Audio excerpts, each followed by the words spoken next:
Wow wow wow! আমরা HTML এর বেসিকটা কমপ্লিট করে ফেলেছি।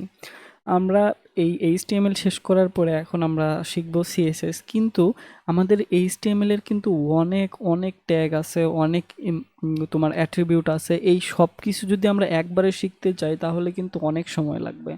এটা না করে আমরা এইচটিএমএল শিখলাম, শেখার পরে সিএসএস এ যাচ্ছি, মানে আর এইচটিএমএল আমরা জীবনেও শিখবো না। এতটুকু যা শিখেছি শুধুমাত্র এতটুকু দিয়ে কাজ করব এমন কিন্তু না।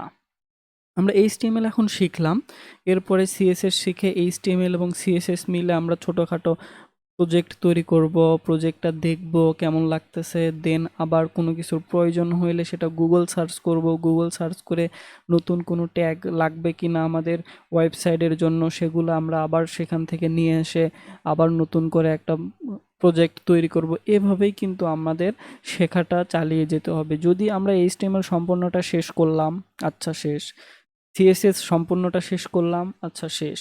তারপরে জাভাস্ক্রিপ্ট সম্পূর্ণটা শেষ করলাম, একদম যা আছে নাড়ি ভুড়ি যা আছে সব শেষ করলাম। তারপরে যদি প্রজেক্ট করতে যায় না, তা ওইটা আমাদের শেখা হবে না, আগেরগুলা ভুলে যাব। এটা না করে আমরা এইচটিএমএল হালকা শিখলাম, সিএসএস এর বেসিকটা শিখলাম, শিখে কাজ করতে করতে গেলে অ্যাডভান্স জিনিস আস্তে আস্তে আমরা শিখতে পারবো, রাইট? তো আমরা তাহলে এইচটিএমএল শেষ করলাম, এখন চলো সিএসএস শিখে নেই, সাথে ছোটোখাটো আমরা প্রজেক্টও তৈরি করব ইনশাআল্লাহ। তো অবশ্যই ভিডিওটি ভালো লেগেছে। আমরা তোমরা এইচটিএমএল শেষ করলে মানে একটা প্রোগ্রামিং ল্যাঙ্গুয়েজ শেষ করেছো, এখন হাজার হাজার ডলার ডলার ইনকাম করবা তা কিন্তু না। তো চলো আমরা পরের জিনিসগুলা শিখে নেই, সিএসএস শিখে নেই। ধন্যবাদ।